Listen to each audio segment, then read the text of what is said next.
സഖാവ് പിണറായി വിജയൻ കേരളത്തിലെ മുഖ്യമന്ത്രിയും ഇടതുപക്ഷ ജനാധിപത്യ മുന്നണിയുടെ ഗവൺമെൻറ്റും അല്ലായിരുന്നുവെങ്കിൽ ഇന്ന് ഈ നടക്കുന്ന കോടാനുകോടി രൂപയുടെ പശ്ചാത്തല സൗകര്യ വികസനവുമായിട്ട് ബന്ധപ്പെട്ട കേരളത്തിൻ്റെ നട്ടെല്ലായിട്ട് മാറാൻ സാധ്യതയുള്ള നാഷണൽ ഹൈവേ 66 ഉണ്ടോ?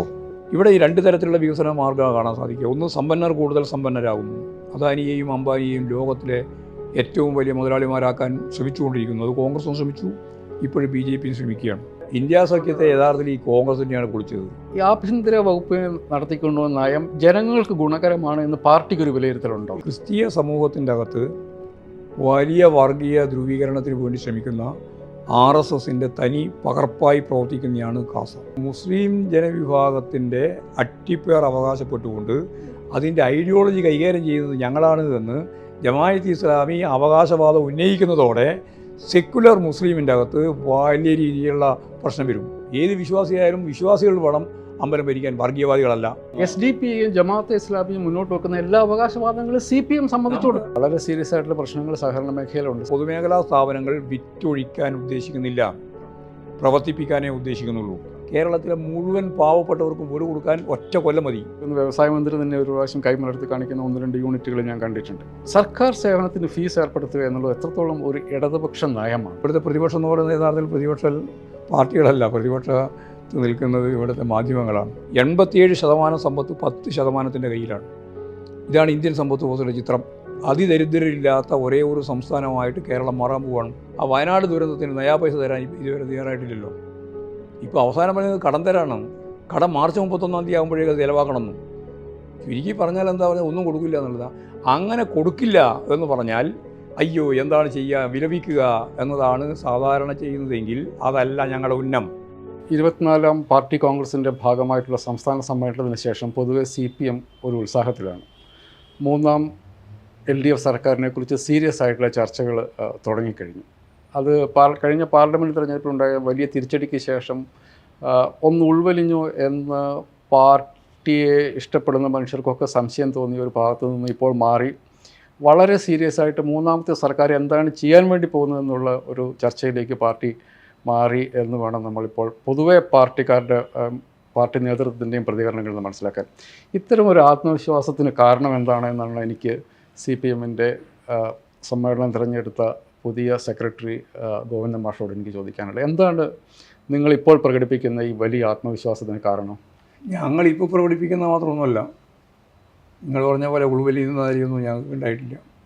പാർലമെൻറ്റ് തെരഞ്ഞെടുപ്പ് കഴിഞ്ഞതിന് ശേഷം ഞങ്ങൾ പാർലമെൻറ്റ് തെരഞ്ഞെടുപ്പിലുണ്ടായിട്ടുള്ള പരാജയം സംബന്ധിച്ച് ദേശീയാടിസ്ഥാനത്തിലും കേരളാടിസ്ഥാനത്തിലും അതിൻ്റെ നാനാ വശങ്ങളെ സംബന്ധിച്ച് വിശദമായി പരിശോധിച്ചിട്ടുള്ളതാണ്.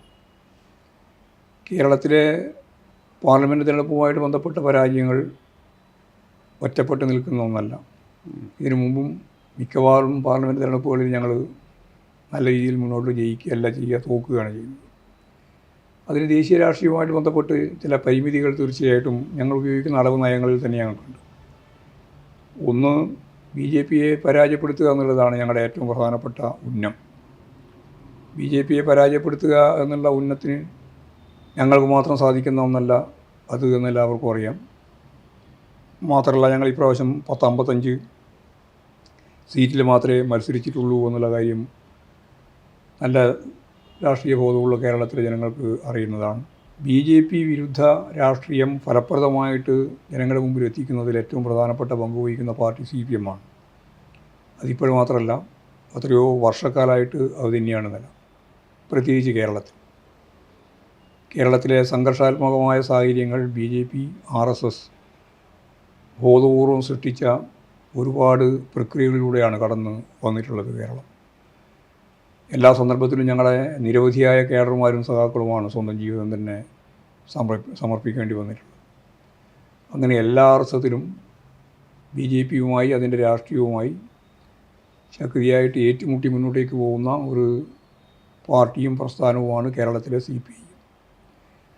ആ CPIഎമ്മിൻ്റെ രാഷ്ട്രീയ നിലപാടുകൾ ദേശീയ രാഷ്ട്രീയവുമായിട്ട് ബന്ധപ്പെട്ട് പരിശോധിച്ചാൽ ഞങ്ങൾ 23ാം പാർട്ടി കോൺഗ്രസ് കൃത്യമായിട്ട് അവതരിപ്പിച്ചത് BJPയെ പരാജയപ്പെടുത്താൻ കഴിയും എന്ന് തന്നെയാണ്. BJPയെ പരാജയപ്പെടുത്താൻ കഴിയുമെന്ന് ഞങ്ങൾ ഈ 23ാം പാർട്ടി കോൺഗ്രസ് കണ്ണൂരിൽ പറയുന്നത് വരെ പലർക്കും പ്രതീക്ഷയുണ്ടായിരുന്നില്ല. കോൺഗ്രസിനുൾപ്പെടെ. പക്ഷേ ഞങ്ങൾ വളരെ വ്യക്തമായിട്ടൊരു നിലപാട് തന്നെ മുമ്പോട്ടേക്ക് വെച്ചു. 37% മാത്രം വോട്ടുള്ള ഒരു കൂട്ടുകെട്ടാണ് BJP. അതിന് സ്വാഭാവികമായിട്ടും ഒരു വലിയ വിഭാഗം ജനങ്ങളെ ഉൾക്കൊള്ളാൻ സാധിക്കുന്നതല്ല. ഏതാണ്ട് 63% ജനങ്ങൾ പുറത്താണ്. ഓരോ സംസ്ഥാനത്തിൻ്റെയും പ്രത്യേകത കണക്കിലെടുത്ത് BJP വിരുദ്ധ വോട്ടുകളൊന്നും ചോർന്നു പോവാതെ BJP വിരുദ്ധ വിഭാഗത്തിൻ്റെ സ്ഥാനാർത്ഥികൾ ആരാണ് എന്ന് തീരുമാനിച്ച്, മണ്ഡലം ഏതാണെന്ന് തീരുമാനിച്ച് ഫലപ്രദമായിട്ട് ഇടപെടാൻ കഴിഞ്ഞാൽ BJPയെ തോൽപ്പിക്കാനാവും. ഇതായിരുന്നു 23-ാം പാർട്ടി കോൺഗ്രസ്, കണ്ണൂർ പാർട്ടി കോൺഗ്രസിൻ്റെ ഏറ്റവും പ്രധാനപ്പെട്ട BJPയുമായിട്ട് ബന്ധപ്പെട്ടും ഗവൺമെൻറ്റുമായിട്ട് ബന്ധപ്പെട്ട നിലപാട്. ആ നിലപാട് പിന്നീട് വളരെ നന്നായിട്ട് തന്നെ കൈകാര്യം ചെയ്ത് മുമ്പോട്ടേക്ക് പോകാൻ പാർട്ടിക്കും സാധിച്ചിട്ടുണ്ട്. പൊതുവെ ദേശീയ രാഷ്ട്രീയം അതിലേക്കാണ് നീങ്ങിയത്. അതുകൊണ്ടാണ് രാഹുൽ ഗാന്ധി, സഖാവ് യെച്ചൂരി, CPIMൻ്റെ ജനറൽ സെക്രട്ടറി അന്തരിച്ചപ്പോൾ അദ്ദേഹം ഡൽഹിയിൽ പറഞ്ഞത് ഇന്ത്യ മുന്നണിയുടെ ശില്പിയാണ് അന്തരിച്ചത്. അത് ഈ രാഷ്ട്രീയ ആശയ വ്യക്തതയോടുകൂടിയുള്ള നിലപാടിൻ്റെ ഭാഗമായിട്ടാണ് അദ്ദേഹം അങ്ങനെ പറഞ്ഞിട്ടുണ്ടാകുക.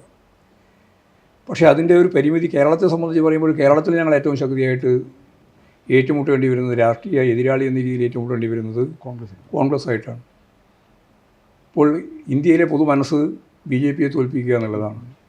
കേരളത്തിലെ ഒരു 80%-ലധികം വരുന്ന ജനങ്ങളുടെ മനസ്സും BJPയെ തോൽപ്പിക്കുക എന്നുള്ളതാണ്.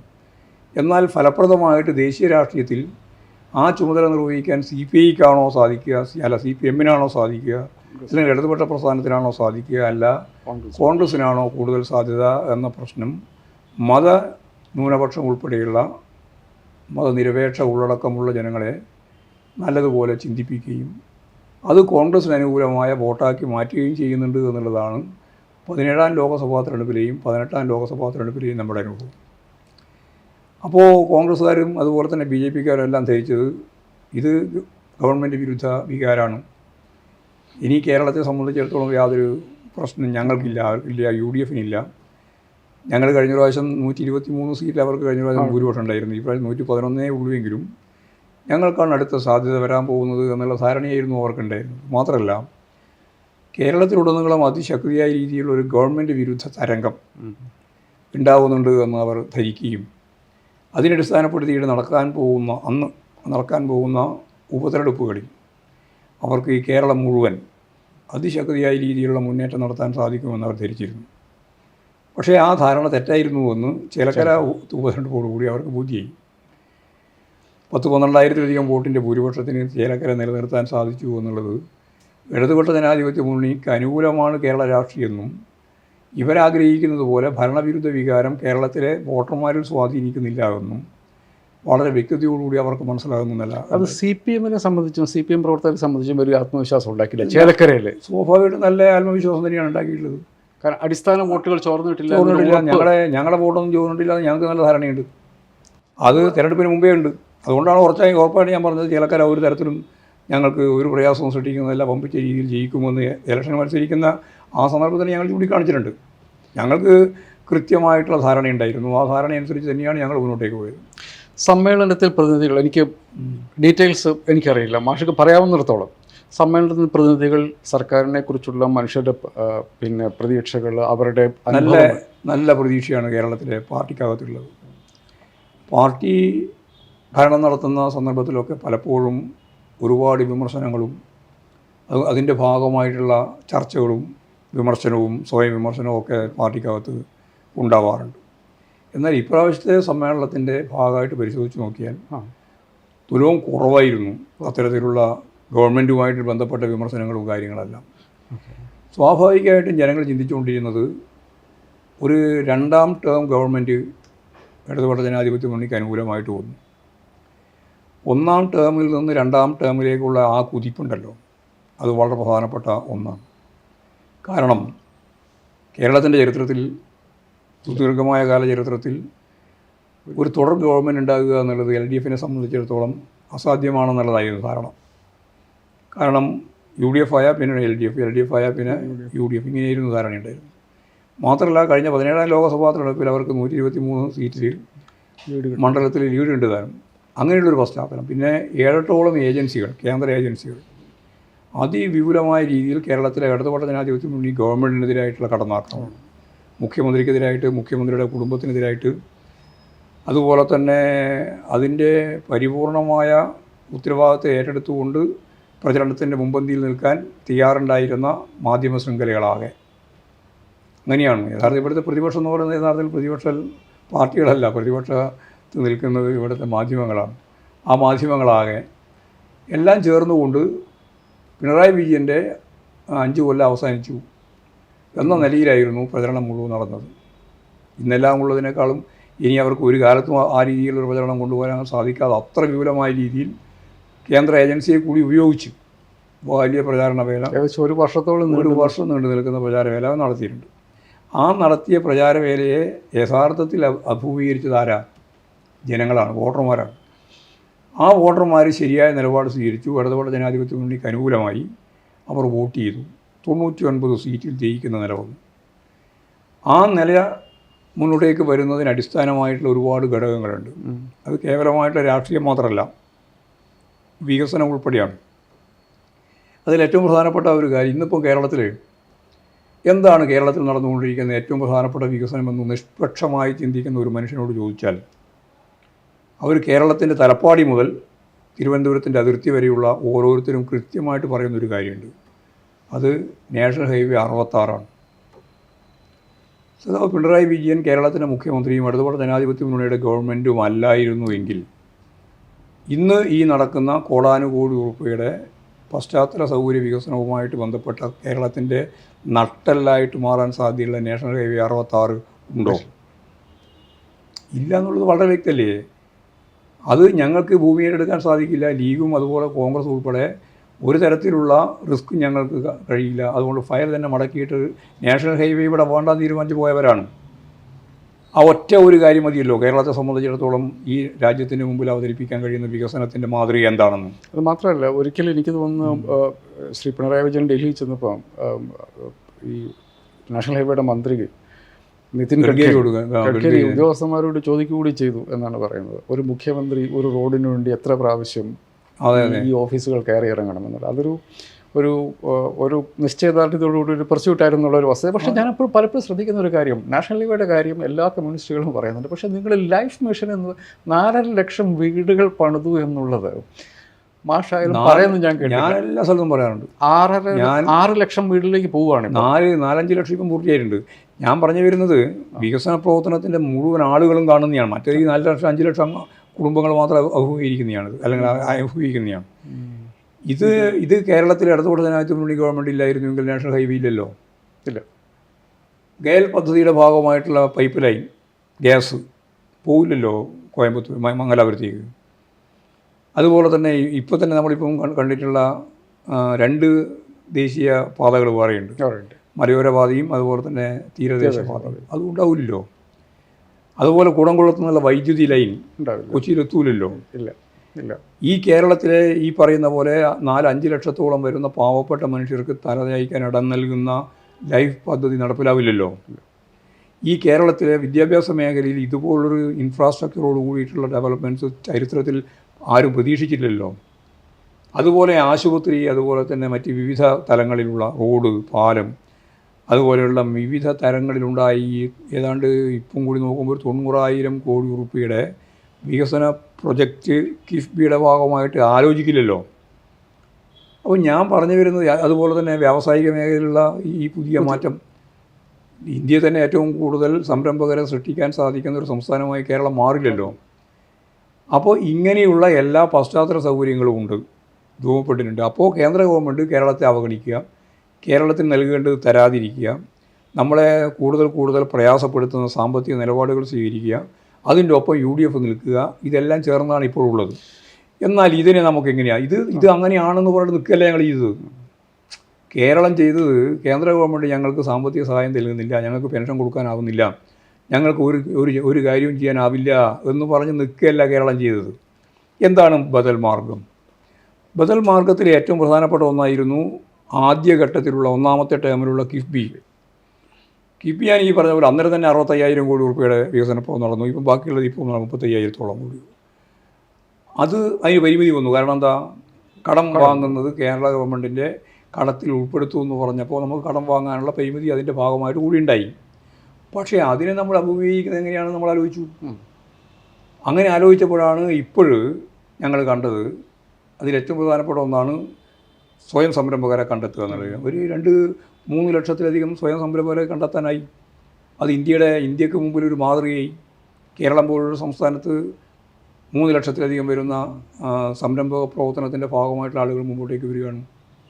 അവർ ഈ പറയുന്ന രീതിയിലുള്ള ഏറ്റവും പ്രധാനപ്പെട്ട AI സംവിധാനത്തെ കൂടി ഉപയോഗപ്പെടുത്തുന്ന സംവിധാനം ഉപയോഗിക്കുകയാണ്. 28,000 കോടി രൂപയുടെ ഇൻവെസ്റ്റ്മെൻറ്റ് വന്നു. ഇപ്പോഴും നമ്മുടെ മുമ്പിൽ ഒരു ഇൻവെസ്റ്റ്മെൻറ്റ് മീറ്റിംഗ് നടത്തി. അതൊരു പുതിയ ആവേശമാണ് കേരളത്തിലെ ജനങ്ങൾക്ക് മുഴുവൻ നൽകിയിട്ടുള്ളത്. നമ്മളിവിടെ അടിസ്ഥാനപരമായിട്ടുള്ള എല്ലാവർക്കും വീട് എന്നുള്ളതുപോലെ എല്ലാവർക്കും ഭക്ഷണം എന്ന് പറഞ്ഞാൽ പട്ടിണി കിടക്കുന്നവൻ കേരളത്തിൽ ഉണ്ടാവാൻ പാടില്ല എന്ന് നമ്മൾ തീരുമാനിച്ചു. അങ്ങനെയുള്ള ഏറ്റവും കൂടുതൽ പട്ടിണിയുള്ള അല്ലെങ്കിൽ അതിദരിദ്രർ എത്രയാണെന്ന് കണ്ടുപിടിച്ചു. 64,006 കണ്ടുപിടിച്ചു. ഇന്ത്യയിലെ അതിദരിദ്രർ ഏറ്റവും കുറഞ്ഞ സംസ്ഥാനം കേരളമാണ്. 0.7% അന്ന് നീതി ആയോഗിൻ്റെ. ഇന്നിപ്പോഴത്തെ 0.5 അവർ കുറച്ചു. ഇപ്പോഴും വരുന്ന നവംബർ ആകുമ്പോഴേക്ക് ഇന്ത്യയിൽ അതിദരിദ്രരില്ലാത്ത ഒരേ ഒരു സംസ്ഥാനമായിട്ട് കേരളം മാറാൻ പോവുകയാണ്. അപ്പോൾ ദാരിദ്ര്യത്തിൻ്റെ കാര്യത്തിൽ പൂർണ്ണമായിട്ടുള്ള നമ്മൾ സാധാരണ പറയാറില്ലേ, അതിൻ്റെ അന്ത്യം കുറിക്കുന്ന നിലയിലേക്ക് എത്തുക.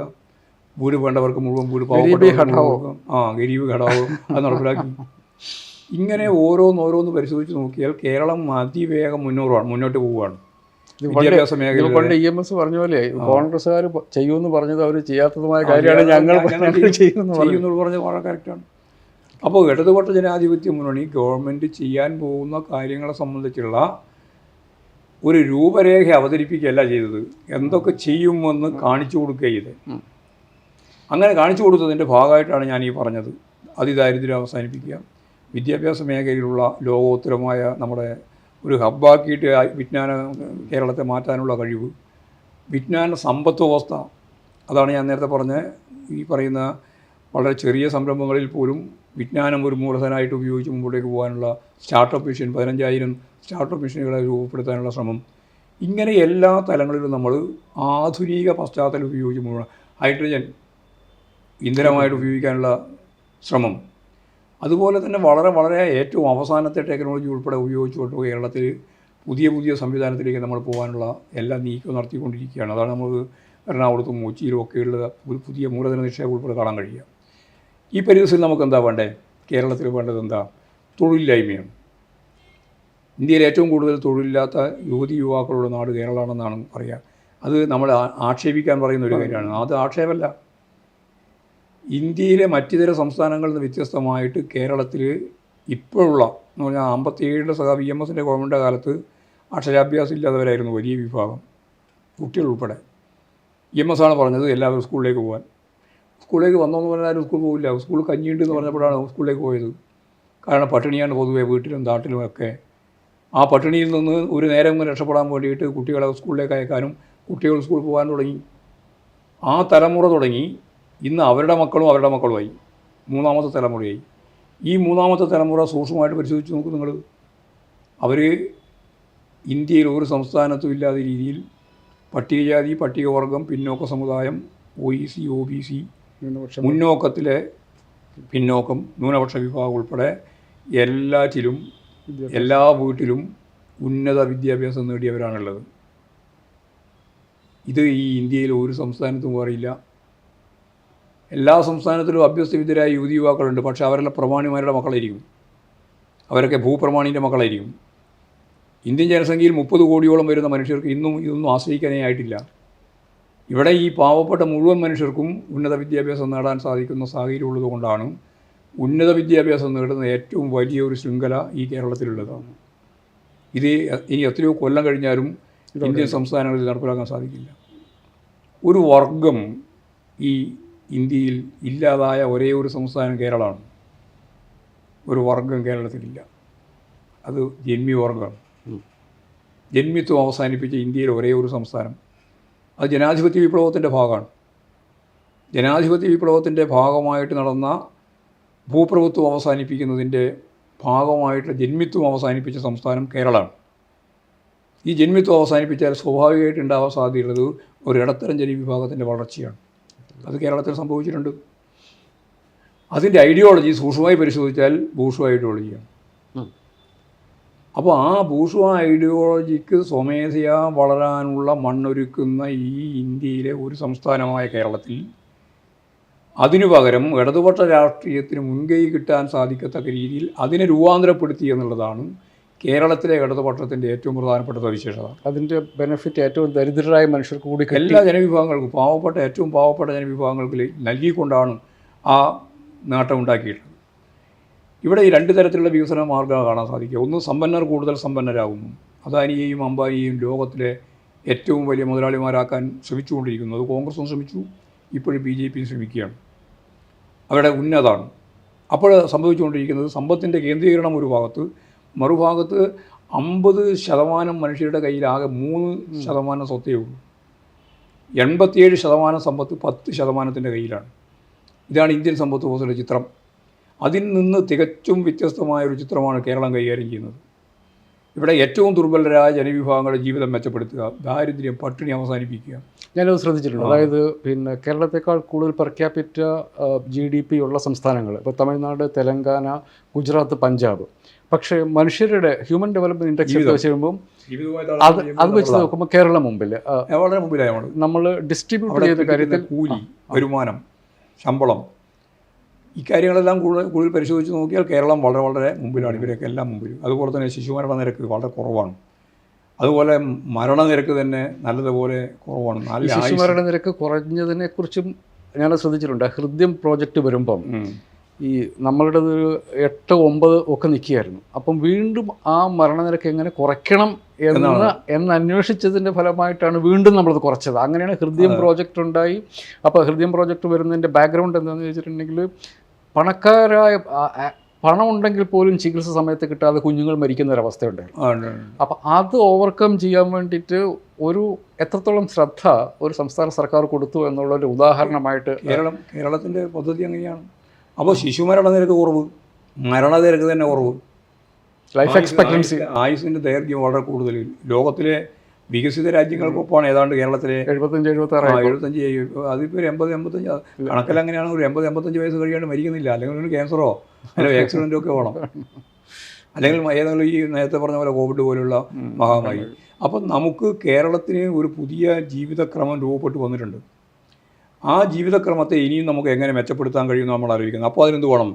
അതിന് വേണ്ട ഏറ്റവും പ്രധാനപ്പെട്ട കാര്യം ഞാൻ നേരത്തെ പറഞ്ഞ തൊഴിലില്ലായ്മ പരിഹരിക്കണം.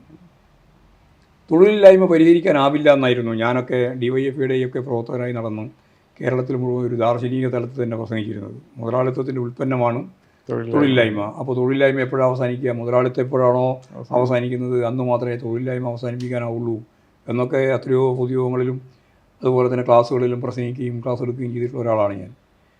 പക്ഷേ ഇപ്പോഴും നമുക്ക്, ഞാൻ നേരത്തെ പറഞ്ഞത് വളരെ പ്രധാനമാണ്, ഒരു ജനാധിപത്യ വിപ്ലവത്തിൻ്റെ ഏറ്റവും ശ്രദ്ധേയമായ ഒരു നില ജന്മിത്വം അവസാനിപ്പിക്കുന്നതിലൂടെ മുമ്പോട്ടേക്ക് പോകാൻ കഴിഞ്ഞപ്പോൾ 36 ലക്ഷം കുടുംബങ്ങൾക്ക് ഉൽപ്പാദന വിതരണ ഘടനയുമായിട്ട് ബന്ധപ്പെട്ട പഴയ അവസ്ഥ അങ്ങോട്ട് മാറി. അവരിതിൻ്റെ ഭാഗമായുള്ളവരായിട്ട് മാറി. 5 സെൻറ്റ് മുതൽ 15 ഏക്കർ വരെ ഭൂമിയുള്ളവരായിട്ട് 36 ലക്ഷം കുടുംബം മാറി 1970 ജന്മിത്വം അവസാനിപ്പിച്ചപ്പോൾ. അതിലെ ശക്തിയായ പോരാട്ടങ്ങളും സമരങ്ങളും എല്ലാം നടന്നപ്പോൾ അതാണ് കേരളത്തിലുണ്ടായ മാറ്റം. അടിസ്ഥാനപരമായി ഈ മാറ്റത്തിൻ്റെ ഭാഗമായിട്ട് ഇനി നമുക്ക് എങ്ങനെയാണ് മുന്നോട്ടേക്ക് പോകാൻ സാധിക്കുക എന്നുള്ളതാണ് ആലോചിക്കേണ്ടത്. രണ്ടാം ഗവൺമെൻറ് വന്നു. ആ ഗവൺമെൻറ് ഇൻഫ്രാസ്ട്രക്ചർ ഡെവലപ്മെൻറ്റ്സിൻ്റെ ഭാഗമായിട്ട് കിൻഫ്രൈ ഉപയോഗിച്ചു. നമ്മുടെ ഗ്രാമീണ റോഡ് ഉൾപ്പെടെ വളരെ പ്രധാനപ്പെട്ട റോഡുകളെല്ലാം ലോകോത്തരമായി. നമ്മുടെ പാലങ്ങൾ മിക്കവാറും പാലം പണിതു. സ്കൂളുകൾക്കും ആശുപത്രികൾക്കും വേണ്ടിയുള്ള കെട്ടിട എല്ലാ ഇൻഫ്രാസ്ട്രക്ചർ ഡെവലപ്മെൻറ്റ്സ് വളരെ വളരെ ഫലപ്രദമായിട്ട് മുന്നോട്ടേക്ക് പോയി. ഇനി നമുക്ക് ജീവിതത്തിൻ്റെ തുറകളിൽ ഏറ്റവും ശ്രദ്ധേയമായിട്ട് നൽകേണ്ടുന്ന കാര്യം തൊഴിലാണ്. ആ തൊഴിൽ നൽകുന്നതുമായിട്ട് 20 ലക്ഷം ആളുകൾക്ക് തൊഴിൽ നൽകുമെന്ന് പ്രകടന പത്രികയിലുണ്ട്. 10 ലക്ഷത്തിലധികം ആൾക്ക് തൊഴിൽ കൊടുത്തു കഴിഞ്ഞു. KDSKിൻ്റെയും അതുപോലെ തന്നെ നമ്മുടെ പ്രധാനപ്പെട്ട നോളേജ് എക്കണോമി മിഷൻ ഉൾപ്പെടെ ചേർത്ത് നമുക്ക് ഒരു 10 ലക്ഷം ആൾക്ക് കൂടി തൊഴിൽ കൊടുക്കാൻ കഴിയും. അതിൻ്റെ ഒപ്പം എങ്ങനെ തൊഴിൽ കൊടുക്കാൻ കഴിയുമെന്നുള്ളത് വന്നാൽ ലോകത്തിൻ്റെ താല്പര്യത്തെ അടിസ്ഥാനപ്പെടുത്തിയിട്ട് നിലവിൽ ഇപ്പോൾ 10 ലക്ഷം ആൾക്ക് തൊഴിൽ കൊടുക്കാനുള്ള സംവിധാനം നമ്മുടെ മുമ്പിലുണ്ട്. ഗവൺമെൻറ്റിൻ്റെ മുമ്പിൽ അതിൻ്റെ ഡിമാൻഡുണ്ട്. പക്ഷേ നമ്മുടെ കുട്ടികൾക്ക് കേവലം MA, MSc, BA, BSc അല്ലെങ്കിൽ BCom കൊണ്ട് മാത്രം ജോലി കിട്ടില്ല. അവരെ പരിശീലിപ്പിക്കണം. അവരെ പരിശീലിപ്പിക്കുന്നതിന് വേണ്ടിയുള്ള ബോധപൂർവമായ ഇടപെടൽ നടത്തി കഴിഞ്ഞാൽ അവർക്ക് നല്ല സ്കില്ല് കിട്ടും. അപ്പോൾ ലോകത്ത് എവിടെയും ഏത് കമ്പനിയിലും വീട്ടിൽ തന്നെ ഇരുന്നിട്ട് ഇൻ്റർവ്യൂ നടത്തി അവർക്ക് ജോലി കിട്ടുന്ന നിലയിലേക്ക് കേരളം മാറിക്കൊണ്ടിരിക്കുകയാണ് ഇപ്പോൾ. അത് എൻ്റെ മണ്ഡലം തളിപ്പുറം മണ്ഡലമാണ്. തളിപ്പുറം മണ്ഡലത്തിൽ ഞാനത് പരിശോധിച്ചു. ഇപ്പോൾ ഏതാണ്ട് 971 ആൾക്ക് ജോലി കൊടുത്തു. ഈ പുതിയ സംവിധാനത്തെ അടിസ്ഥാനപ്പെടുത്തിയിട്ട് 971 ആൾക്ക് ഇതിനകം തന്നെ ലോകത്തിൻ്റെ വിവിധ മേഖലയിലും കേരളത്തിലും അതുപോലെ തന്നെ പുറത്തുമൊക്കെ ആയിട്ട് ജോലി കൊടുക്കാൻ ഞങ്ങൾക്ക് കഴിഞ്ഞു. ഇനിയിപ്പോൾ ഒരു വളരെ വേഗം തന്നെ ഒരു ശ്രമം നടത്തി, ഒരു മണ്ഡലത്തിലാണ് ഞാൻ പറയുന്നത്. അപ്പോൾ 140 മണ്ഡലത്തിൽ ഇതേപോലെ ഒരു ശ്രമം നടത്തിയാൽ എത്ര ആയിരം ആൾക്ക് ജോലി കൊടുക്കാൻ കഴിയും? മാത്രമല്ല ഇപ്പം നമ്മുടെ കിഫ്ബിയുടെ കൂടി പിന്തുണയോടുകൂടി നമ്മുടെ KDSCൻ്റെ ഭാഗമായിട്ട് തൊഴിൽ കൊടുക്കാൻ സാധിക്കുന്നത് വളരെ വളരെ കൂടുതലാണ്. അതിൻ്റെ ഒരു പ്രധാനപ്പെട്ട നേതൃത്വത്തിലേക്ക് ഐസക് വന്നിട്ടുണ്ട്. അപ്പോൾ തൊഴിൽ കൊടുക്കാനുള്ളൊരു പരമ്പരാഗത രീതിയിൽ നിന്ന് മാറി ഒരു പുതിയ തലത്തിലേക്ക് കേരളത്തിലെ ചെറുപ്പക്കാർക്ക് ജോലി ലഭിക്കത്തക്ക രീതിയിൽ അതിൽ മഹാഭൂരിപക്ഷം വരുന്ന ഒരു സ്ത്രീകളാണ്. അവർക്ക് ജോലി കൊടുക്കുക, അവർക്ക് ജോലി ആവശ്യമുള്ള തരത്തിലേക്ക് കാര്യങ്ങൾ നീക്കുക, അവർക്ക് വളരെ പ്രധാനപ്പെട്ട കാര്യമായിരിക്കും. അങ്ങനെ വന്നാൽ ഞാനൊരു കാര്യം ഉറപ്പായിട്ട് പറയാം, അതിനു വേണ്ടി വരുന്നത് കേരളത്തിൽ തന്നെ ജോലി കിട്ടാൻ സാധിക്കുന്ന മൂലധന നിക്ഷേപമാണ്. അതിലൊരു കാര്യം ബുദ്ധിയാണ്. നമ്മുടെ ആദ്യം പറഞ്ഞല്ലോ, അത് ഉപയോഗിച്ചുകൊണ്ടാണ് ബുദ്ധി ഉപയോഗിച്ചുകൊണ്ട് നമ്മൾ എന്തായാലും കുറേ എല്ലാവരെയും ആ സ്ട്രീമിലേക്ക് കൊണ്ടുവന്നിട്ടുണ്ട്. ഇനി നമുക്ക് ചെയ്യാൻ സാധിക്കുന്നത് എന്താ? മൂലധന നിക്ഷേപം തന്നെ നടത്തിയിട്ട് പുതിയ വ്യവസായ ശൃംഖലകൾ കൊണ്ടുവരിക എന്നുള്ളതാണ്.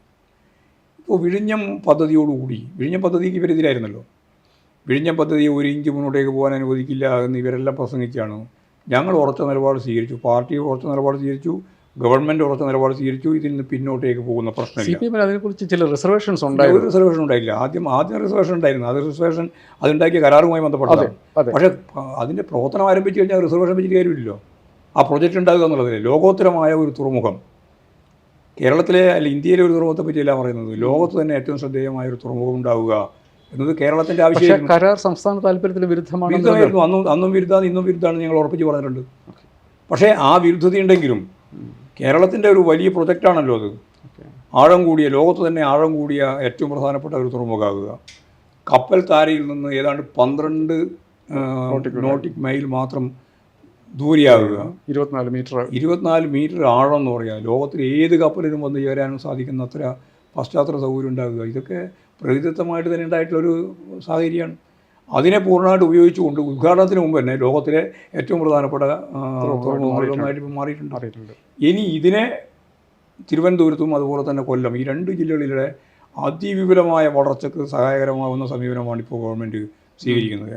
ഹൈവേ, അതുപോലെ തന്നെ എല്ലാ കാര്യങ്ങളും അതിൽ ഊന്നിക്കൊണ്ടാണ് ബഡ്ജറ്റിൽ അതിൻ്റെ ഭാഗമായിട്ട് കാര്യങ്ങൾ ചൂണ്ടിക്കാണിച്ചിട്ടുണ്ട്. അപ്പോൾ ഇത് ഒരു ഭാഗം. മറുഭാഗത്ത് വ്യാവസായിക കോറിഡോർ കൊച്ചിയിൽ നിന്ന് കോയമ്പത്തൂരിലേക്ക്, കോഴിക്കോട് നിന്ന് മംഗലാപുരത്തേക്ക്, ആ മേഖലയിലുള്ള മുഴുവൻ ജില്ലകളിൽ നിന്ന് വരും. കൊച്ചിയുടെ ചുറ്റുവട്ടം വമ്പിച്ചിരി വളർന്നുകൊണ്ടിരിക്കുകയാണ്. അപ്പോൾ ഒരു പുതിയ കേരളം രൂപം കൊള്ളുകയാണ്. ആ പുതിയ കേരളത്തിന് ആവശ്യമുള്ള ഏറ്റവും പ്രധാനപ്പെട്ട ഒന്ന് നിക്ഷേപമാണ്.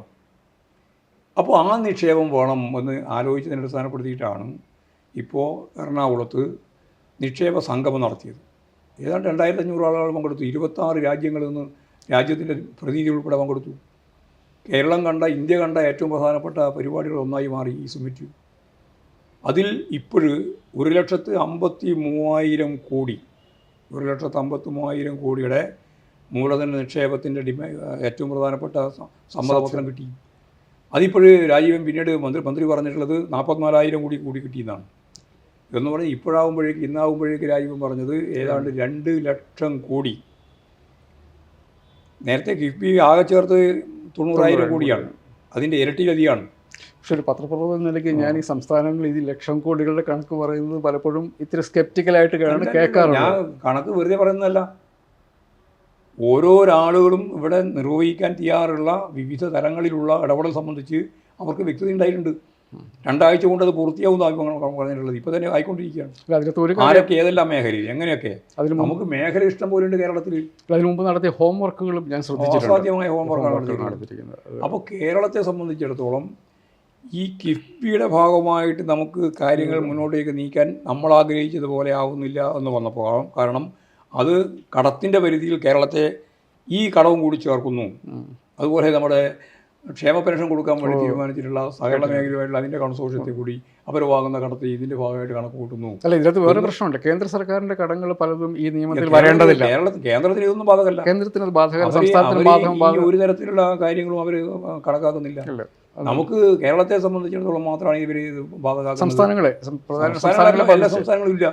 അവർക്ക് ഇഷ്ടമില്ലാത്ത സംസ്ഥാനം മാത്രമേ ഉള്ളൂ. അവർക്ക് താല്പര്യമുള്ള സംസ്ഥാനങ്ങൾക്ക് വാരിക്കോരി കൊടുക്കുന്നുണ്ട്. ബീഹാറിന് കൊടുക്കുന്നുണ്ട്, അതുപോലെ തന്നെ ആന്ധ്രക്ക് കൊടുക്കുന്നുണ്ട്, മറ്റേ കൊടുക്കുന്നുണ്ട്. മറ്റു വഴിയിൽ കൂടി വലിയ തോതിൽ നമുക്കിപ്പോൾ ഏറ്റവും വലിയ ദുരന്തം ഉണ്ടായി. ലോകം തന്നെ ശ്രദ്ധിച്ച ദുരന്തമാണ് വയനാട് ഉണ്ടായത്. ആ വയനാട് ദുരന്തത്തിന് നയാ പൈസ തരാൻ ഇതുവരെ തയ്യാറായിട്ടില്ലല്ലോ. ഇപ്പോൾ അവസാനം പറയുന്നത് കടം തരാണം. കടം മാർച്ച് 31 ആകുമ്പോഴേക്ക് ചിലവാക്കണമെന്ന്. ചുരുക്കി പറഞ്ഞാൽ എന്താ പറയുക, ഒന്നും കൊടുക്കില്ല എന്നുള്ളതാണ്.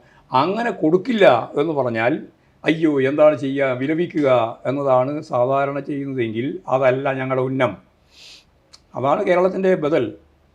ഞങ്ങൾ ഉന്നം ഈ തരാത സാഹചര്യത്തിലും സ്വന്തം കാലിൽ നിൽക്കുക. അങ്ങനെ സ്വന്തം കാലിൽ നിൽക്കുന്നതിൻ്റെ ഭാഗമായിട്ട് ഞാൻ ഈ പറഞ്ഞ വികസന പ്രവർത്തനങ്ങളിലേക്ക് നീങ്ങുക. ഇത് മാത്രമല്ല, കേരളത്തിൻ്റെ ഏറ്റവും പ്രധാനപ്പെട്ട വേറൊരു സവിശേഷത, ഇപ്പോൾ ജവഹർലാൽ നെഹ്റു തന്നെ പ്ലാനിങ്ങിനെ സംബന്ധിച്ച് ആലോചിച്ചപ്പോൾ ഗ്രാമീണ പദ്ധതികളെ അദ്ദേഹം വിശകലനം ചെയ്ത് പറഞ്ഞത് ഏറ്റവും പ്രധാനപ്പെട്ട സഹകരണ മേഖലകൾ, അതവർ പറഞ്ഞത് തദ്ദേശ സ്വയംഭരണ സ്ഥാപന ട്രഷറിയാണെന്നാണ്. ഞാൻ പറഞ്ഞല്ലേ, ജവഹർലാൽ നെഹ്റു പറഞ്ഞു. സമ്മേളനത്തിന് ശേഷം പത്രസമ്മേളനത്തിൽ മാഷ് അത് സൂചിപ്പിച്ചിരുന്നു. ജവഹർലാൽ നെഹ്റു പറഞ്ഞതാണത്. അങ്ങനെ വരുമ്പോൾ നമ്മുടെ കേരളത്തിലെ സഹകരണ മേഖല ഇപ്പോഴും നല്ല വിശ്വാസത്തോട് നിൽക്കുകയാണ്. അവരുടെ കയ്യിൽ ഇഷ്ടം പോലെ പണമുണ്ട്. വളരെ സീരിയസ് ആയിട്ടുള്ള പ്രശ്നങ്ങൾ സഹകരണ മേഖലയിലുണ്ട്. സാറിന് അറിയാം. അത് ഒറ്റപ്പെട്ട ചില പ്രശ്നങ്ങളൊക്കെ അവിടെ ഇവിടെയൊക്കെ ഉണ്ടാവും. അതൊന്നും ഉണ്ടാവില്ല ഞാൻ പറഞ്ഞില്ല. അതൊക്കെ പരിഹരിച്ച് പോവുകയും ചെയ്യും. അതിനൊന്നും വലിയ അതുകൊണ്ട് സഹകരണ മേഖലയിൽ പ്രതിസന്ധിയാണെന്ന് പറയുന്നതിലൊന്നും യാതൊരു കാര്യമില്ല. സഹകരണ മേഖലയിൽ ഇപ്പോഴും നല്ല രീതിയിലുള്ള ജനവിശ്വാസത്തോടു കൂടിയുള്ള പദ്ധതി നടപ്പിലാക്കാൻ കഴിയുന്ന ശേഷിയുണ്ട്. അത് ഈ തദ്ദേശ സ്വയംഭരണ സ്ഥാപനങ്ങളുമായിട്ട് ചേരണം. ഇപ്പോൾ നിങ്ങൾ നേരത്തെ പറഞ്ഞില്ലേ 4-5 ലക്ഷത്തിലധികം ആളുകൾക്ക് വീട് കൊടുത്തു, ഇനിയും വീട് കൊടുക്കാൻ പോവുകയാണ്. ഞാൻ പറയും, നിങ്ങൾ കേരളത്തിലെ ഏത് പഞ്ചായത്തിനാണോ, ഏത് മുനിസിപ്പാലിറ്റിക്കാണോ, ഏത് കോർപ്പറേഷനാണോ അവിടെ ആളുകൾക്ക് ഇനിയും വീട് കൊടുക്കാനുള്ളത്, ആ വീട് കൊടുക്കാനുള്ളവരുടെ വീട് നിങ്ങൾ സഹകരണ മേഖലയുമായിട്ട് ബന്ധപ്പെട്ട് ധാരണയുണ്ടാക്കി അവരിൽ നിന്ന് പണം വാങ്ങി അതിൻ്റെ പലിശ ഗവൺമെൻറ് കൊടുത്താൽ മതിയല്ലോ. അത്രമാത്രം ചെയ്യാൻ സാധിച്ചിട്ടുണ്ടെങ്കിൽ കേരളത്തിലെ മുഴുവൻ പാവപ്പെട്ടവർക്കും വീട് കൊടുക്കാൻ ഒറ്റ കൊല്ലം മതി. ഈ പുതിയ പദ്ധതി അനുസരിച്ച് കേന്ദ്ര ഗവൺമെൻറ്റിൻ്റെയോ സംസ്ഥാന ഗവൺമെൻറ്റിൻ്റെയോ ഒന്നും വേണ്ട. ഇവിടെ നമ്മൾ ആലോചിക്കുന്ന രീതിയിൽ കൃത്യമായിട്ട് നിലപാട് സ്വീകരിച്ചാൽ ഇപ്പോൾ പറയുന്നത് എത്രയാൾക്ക് വേണോ വീട്, എത്രയാളെന്ന് പറഞ്ഞാൽ പാവപ്പെട്ടവർക്കല്ലേ നമ്മൾ ഉദ്ദേശിക്കുന്നത്. അല്ലാണ്ട് സമ്പന്നന്മാർക്ക് വീട് വെച്ച് കൊടുക്കേണ്ട കാര്യം നമുക്കില്ല. അതുപോലെ സ്കീം ഉണ്ടാക്കിയാൽ മതി അവർക്ക് വീട്. സമ്മേളനത്തിൽ മാഷയുടെ പത്രസമ്മേളനങ്ങളിൽ ഞാൻ അതിൻ്റെ സ്ട്രെസ് ശ്രദ്ധിച്ചിരുന്നു. അതായത് സഹകരണ മേഖലയും തദ്ദേശ സ്വയംഭരണ മേഖലയും അവർ ഇതുവരെ ഇല്ലാതിരുന്ന രൂപത്തിലേക്ക് അവർ ഈ സംസ്ഥാനത്തിൻ്റെ നിക്ഷേപ മേഖലയിലേക്ക് വരും. മേഖലയിലേക്ക് വരുന്നത് അവർക്കും നല്ലതാണ്, അവർക്ക് സഹകരണ മേഖലക്കും നല്ലതാണ്, അതിലെ ഓരോ സഹായിക്കും നല്ലതാണ്, അതുപോലെ തന്നെ ഈ പറയുന്ന ഓരോ ഗുണഭോക്താവിനും നല്ലതാണ്. ആ രീതിയിൽ കേരളത്തിന് സമ്പൂർണ്ണമായൊരു ഡെവലപ്മെൻറ്റ്സ് രൂപപ്പെടുത്താൻ സാധിക്കുന്ന ഒരു വലിയ മൂലധന നിക്ഷേപമാണ് യഥാർത്ഥത്തിൽ ഈ കേരളത്തിലുള്ളത്. അത് നമ്മൾ ഇതേവരെ ഫലപ്രദമായിട്ട് ഉപയോഗിച്ചിട്ടില്ല എന്നുള്ളതാണ് സത്യം. അത് ഉപയോഗിക്കണം. പിന്നെ ഞാൻ ഈ പറഞ്ഞ 2 ലക്ഷം കോടി വരികയാണല്ലോ, ആ 2 ലക്ഷം കോടിയും ഫലപ്രദമായിട്ട് ഉപയോഗിച്ചാൽ എന്തായിരിക്കും സ്ഥിതി? തൊഴിലില്ലായ്മ നമുക്ക് പരിഹരിക്കാം. ലക്ഷക്കണക്കിന് ആൾക്ക് തൊഴിൽ കൊടുക്കുക. തൊഴിൽ കൊടുത്താൽ എന്താ ഗുണം? എല്ലാവരുടെയും വീട്ടിലേക്ക് പണമെത്തും. അപ്പോൾ വാങ്ങൽ ശേഷി കൂടും, ജീവിത നിലവാരം ഉയരും. ഇങ്ങനെ കേരളത്തിലെ ജനങ്ങളുടെ ജീവിത നിലവാരം ഉയർത്താൻ കഴിയും. അതിൻ്റെ ഭാഗമായിട്ട് അടിസ്ഥാനപരമായിട്ട് നമ്മൾ കണ്ടെത്തിയിട്ടുള്ള എല്ലാ കാര്യങ്ങളുടെയും ഡെവലപ്മെൻറ്റ്സ് നല്ല രീതിയിൽ മുന്നോട്ടേക്ക് നീക്കാൻ കഴിയുന്ന സാഹചര്യം വരും. ഈ ആത്മവിശ്വാസമാണോ സമ്മേളനത്തിന് പ്രതിനിധികളിൽ? അതുകൊണ്ടാണ് ജനങ്ങൾക്ക് നല്ല ആത്മവിശ്വാസമുണ്ട്. പ്രതിനിധികൾക്ക് മാത്രമൊന്നുമല്ല, ജനങ്ങൾക്ക് ഈ ആത്മവിശ്വാസമുണ്ട്. ഞങ്ങൾ ഇതൊക്കെ ചെയ്യാൻ പോവാണെന്ന് ജനങ്ങൾക്കറിയാം. ഞങ്ങൾ പറഞ്ഞത് ചെയ്യുമെന്ന് അവർക്കറിയാലോ. നിങ്ങൾക്കൊന്നും ചെയ്യാൻ കഴിയാത്ത ഒരു UDF ഗവൺമെൻറ് ഇപ്പോൾ മുഖ്യമന്ത്രിമാരെ പറ്റി ആലോചിച്ചുകൊണ്ടിരിക്കുകയാണ്. അതിന് ഡൽഹിയിൽ പോയിട്ട് തർക്കമാണ്. നിങ്ങളായിരിക്കും കത്തറി ഉണ്ടാക്കേണ്ട, കുഴപ്പമുണ്ടാകാൻ പിന്നെ നമുക്ക് ആലോചിക്കാം എന്ന് പറയുന്നത്. കാരണം തൂക്കുന്ന അവർക്ക് നന്നായിട്ട് അറിയാം. കനുകൂലം തന്നെ പറഞ്ഞിട്ടുണ്ട് ഇതൊന്നും ജയിക്കാൻ സാധിക്കണമെന്നില്ല. കനുകൂലം സിദ്ധാന്തം തന്നെ അതാണ്. അവിടെ ഞങ്ങളെ സംബന്ധിച്ചിടത്തോളം ഞങ്ങൾക്ക് ഇതിനകത്ത് യാതൊരു പ്രശ്നമില്ല. കഴിഞ്ഞ പ്രാവശ്യം 123 സീറ്റിലാണ് അവർ ഭൂരിപക്ഷം പാർലമെൻറ്റിൽ. ഇപ്പോൾ 111 ഉള്ളൂ. ആ 111 123 99 സീറ്റ് കിട്ടിയത്. ഇപ്രാവശ്യം ഞാൻ നേരത്തെ പറഞ്ഞ പോലെ 100-ലധികം സീറ്റിന് ഇടതുപക്ഷ ജനാധിപത്യ മുന്നണിക്ക് ജയിക്കാൻ സാധിക്കുന്നതാണ് കേരളത്തിൻ്റെ സാഹചര്യം.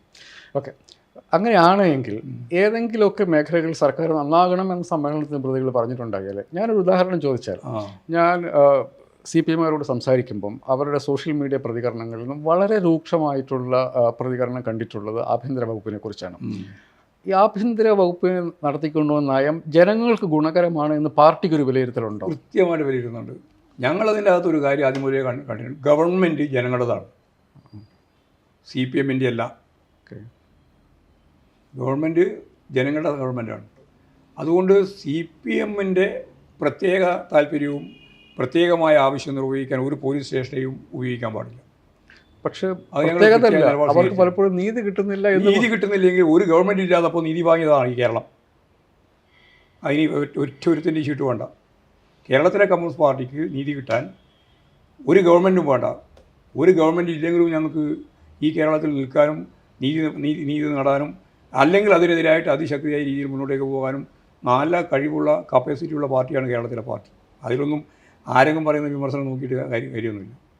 അതിലൊന്നും ഞങ്ങൾക്ക് പോയി ഉൾക്കണ്ടിയില്ല. അത് ജനങ്ങൾക്ക് ഗുണകരമാണ്. ജനങ്ങൾക്ക് ഗുണകരമാണ്. സംശയം എന്തേ ഇപ്പോൾ ഒരറ്റത്തും പാടില്ല. സെൽഫ് ഭരണമാണെന്നൊന്നും ഇവരും പറയുന്നില്ലല്ലോ.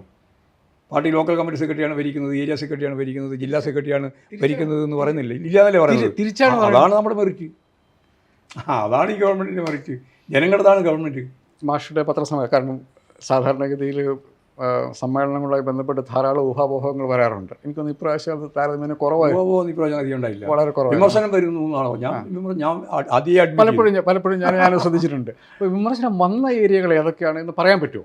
വിമർശനം വന്ന ഏരിയകളൊക്കെ ഞങ്ങൾ മറുപടിയോടുകൂടി അവസാനിക്കുമല്ലോ. അതാണ് ഞാൻ പറഞ്ഞത്. നാട്ടുകാരോട് പറയാൻ പറ്റും. ഞാൻ പറഞ്ഞു വന്നത് ഒരു കാര്യം, വിമർശനമുണ്ട്, സ്വയം വിമർശനമുണ്ട്.